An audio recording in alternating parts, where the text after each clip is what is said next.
Daniela was 29 years old, living in a small coastal town called Brighton Bay, not far from New York City. It was the kind of place people visited to slow down. The streets were calm, the cafes were warm and familiar, and the sound of the ocean followed you everywhere, even when you were indoors. Daniela had lived there her whole life. She worked as a receptionist at a small hotel near the beach, greeting guests, answering phones, and smiling politely every day. From the outside, her life looked peaceful and stable. She had a modest apartment, a steady job, and a few close friends she met for coffee on weekends. But inside, Daniela felt something was missing. Her days followed the same pattern: wake up, go to work, come home, sleep, repeat. After a few painful relationships in the past, she had quietly decided that love was no longer for her. It felt safer not to hope. Being alone hurt less than being disappointed. Daniela wasn't unhappy all the time. She just felt flat, like her life was on pause. Then one afternoon, Michael arrived at the hotel. He wasn't loud or demanding like many business guests. He spoke softly, waited patiently, and looked tired in a gentle way. When Daniela helped him check in, he thanked her with a smile that felt sincere, not rushed. There was something calm about him, something that made her slow down without realizing it. She noticed the way he listened, the way his eyes stayed on her face when she spoke. The next morning, Michael came down to the lobby again. This time, he asked for directions around town. Daniela told him where locals drank coffee, which part of the beach was quietest, and where to eat seafood without tourists. He didn't interrupt her. He didn't check his phone. He listened as if every word mattered. That surprised her more than she expected. Over the next few days, those small conversations continued. A few minutes in the lobby turned into longer talks. Sometimes, after her shift ended, they walked along the beach together. Other evenings, they sat on a bench near the lighthouse, watching the waves roll in. They talked about books, music, work, and the quiet dreams people rarely share out loud. Daniela found herself laughing again, something she hadn't done freely in a long time. With Michael, she didn't feel judged or rushed. She felt seen. One night, as they walked beside the water under a sky full of stars, Michael stopped and looked at her. His voice was low and honest when he said, "Being with you feels like peace." Daniela didn't answer. She didn't need to. But in that moment, something shifted inside her. And without realizing it, she began to fall. When Michael left Brighton Bay at the end of his business trip, Daniela told herself it was just a short chapter in her quiet life. A beautiful one, yes, but still a chapter that had to end. She went back to her routine at the hotel, smiled at guests, answered phone calls, and walked home along the familiar streets. Yet something had changed. The town felt a little emptier without him. Then the messages started. At first, they were simple. "Good morning. How was your day? Did you walk by the sea today?" Michael wrote every day, sometimes more than once. At night, they talked on the phone, sharing small details that felt surprisingly important. Daniela told him about difficult guests and funny moments at work. He told her about meetings, long hours, and the pressure of city life. Their voices became familiar, comforting. Without realizing it, Daniela began to wait for those calls.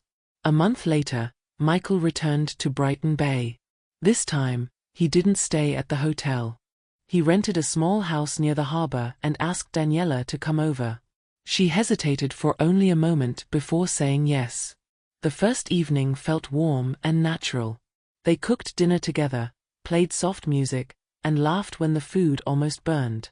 Daniela felt relaxed in a way she hadn't felt in years.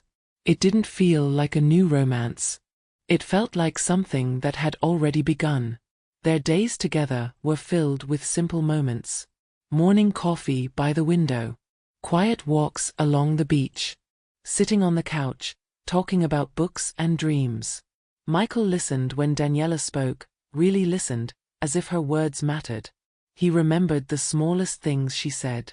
For the first time in a long time, Daniela felt seen. But beneath the happiness, Something felt unfinished. Michael never talked about his life outside Brighton Bay. He never mentioned family or friends. He was fully present when he was with her, but when he left, it felt like a door quietly closing. One evening, as they sat on the couch drinking tea, Michael grew unusually quiet. He took a deep breath and looked at the floor before speaking. "Daniela, there's something I need to tell you." Her heart began to race. She felt it before he said the words. "I'm married," he said softly. "I have 2 children." The room seemed to stop moving. Daniela couldn't speak. Her hands felt cold. Every warm moment they had shared suddenly felt fragile, like glass.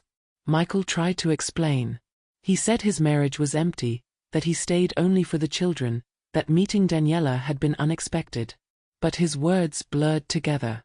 Daniela stood up and walked outside, the sound of the ocean crashing loudly in her ears. For the first time, she understood the truth. What felt real was never whole. And her heart and her mind were about to go to war. Daniela told herself she would walk away. She knew the truth now. Michael was married. He had a life that did not include her. For a few days after she left him by the beach, she tried to return to her old routine. She focused on work at the hotel, smiled at guests, and walked home alone in the evenings. But the quiet felt heavier than before. The memories of Michael's voice, his calm presence, the way he listened, followed her everywhere.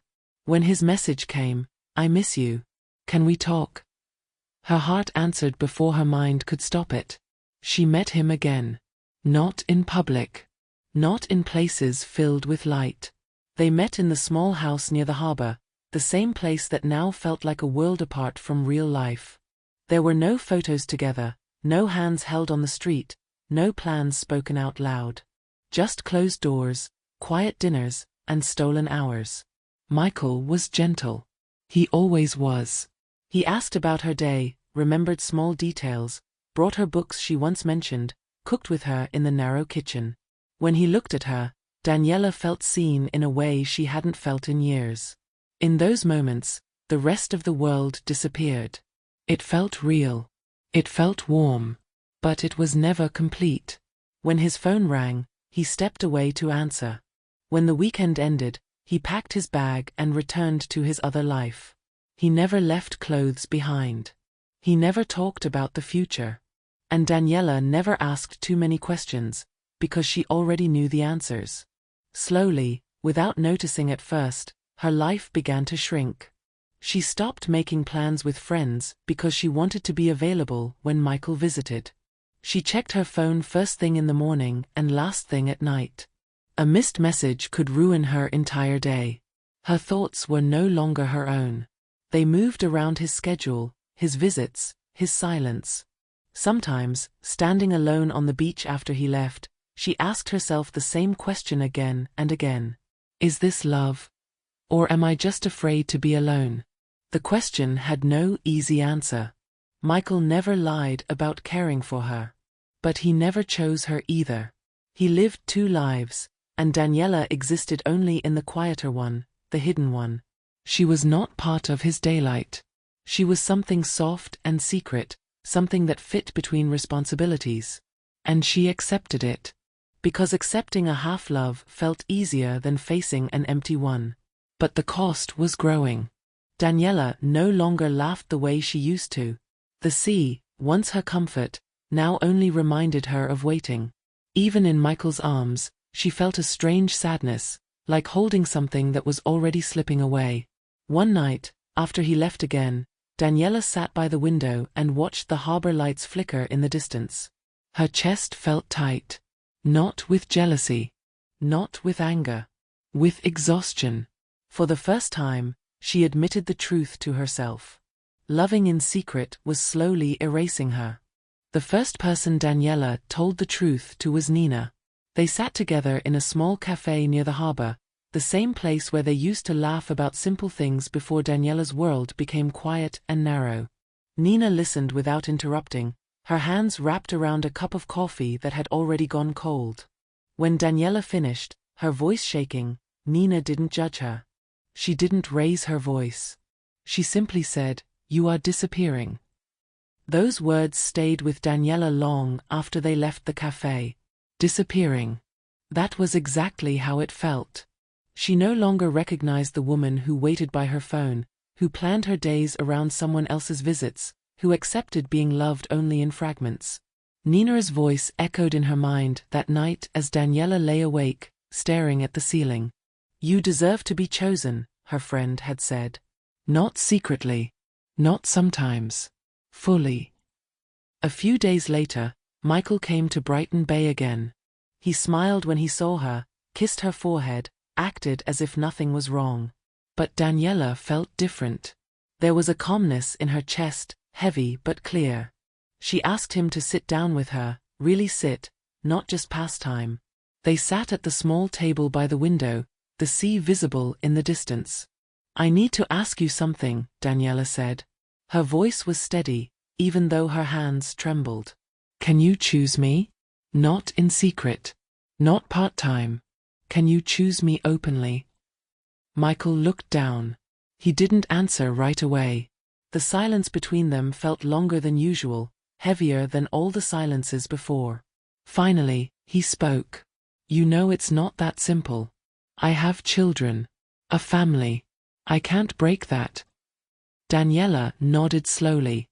In that moment, everything became clear. Not because he was cruel. He wasn't. But because he was honest in a way he had never been before.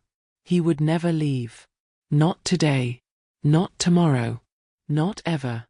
And suddenly, Daniela saw herself clearly, not as the woman he loved, but as the place he escaped to when his real life felt too heavy. "I understand," she said quietly. And she did. For the first time, she truly did. "But I can't stay here anymore." Michael looked at her, surprised. "I love you," he said quickly, as if those words could still fix something. "I know," Daniela replied. "But love that keeps me hidden is hurting me." There was no shouting. No accusations. Just truth. Painful, honest truth. Daniela stood up, her legs weak but her heart steady. "This doesn't make you a bad person," she added. "But staying would make me betray myself." When Michael left that evening, Daniela watched him walk away without running after him. She cried later, alone, but her tears felt different. They were not full of confusion anymore. They were full of release. That night, standing by the window, listening to the waves, Daniela realized something important. Choosing herself didn't mean she stopped loving him. It meant she finally loved herself enough to walk away. After Daniela ended things with Michael, the silence felt louder than ever. The house near the harbor, once filled with his quiet laughter and shared dinners, returned to being just a house. The first weeks were the hardest. She woke up reaching for her phone, then remembered there would be no message. No plans. No waiting. At first, the emptiness hurt. But slowly, she began to notice something else beneath the pain: space. Space to breathe. Space to feel herself again. She leaned on the people who had always been there. Nina invited her out for coffee, long walks, and honest conversations. Daniela started writing every night, filling pages with thoughts she had buried for months. She walked along the beach each morning before work, letting the wind clear her head. With every step on the sand, she reminded herself, "I am not waiting anymore." For the first time in a long while, her days were not built around someone else's schedule. Healing was not fast, but it was real. Some days she still missed Michael, not because he was right for her, but because habits are hard to break. Other days, she felt proud. Proud that she had chosen dignity over comfort, truth over illusion. She was learning how to sit with herself without fear. Months later, in a small community writing class she had joined on a quiet whim, Daniela met David. There was nothing dramatic about their first conversation. No instant promises. No intense confessions. Just calm words about books, life, and the town they both loved. What surprised her most was how safe she felt. David asked questions and listened. He did not hide her. He did not rush her. And for the first time, Daniela did not feel like she had to prove anything to be chosen. Their connection grew slowly. Coffee after class turned into long walks by the sea. Silence between them felt comfortable, not heavy. When Daniela finally told him about her past, about being someone's secret, David didn't judge. He simply said, "You deserved more than that." Those words stayed with her. Looking back, Daniela understood the lesson clearly. Love should not make you smaller. It should not live in shadows or ask you to wait forever. Love should feel open, steady, and honest. Most of all, love should choose you, every day, without hesitation. Standing by the water one evening, Daniela smiled softly. She hadn't just let go of Michael. She had let go of the version of herself that believed love meant waiting and enduring. Now she knew better. Because real love doesn't hide you. It chooses you. If this story helped you reflect on love, self-worth, and courage, don't forget to like, subscribe, and stay with us to keep improving your English through emotional, real-life stories.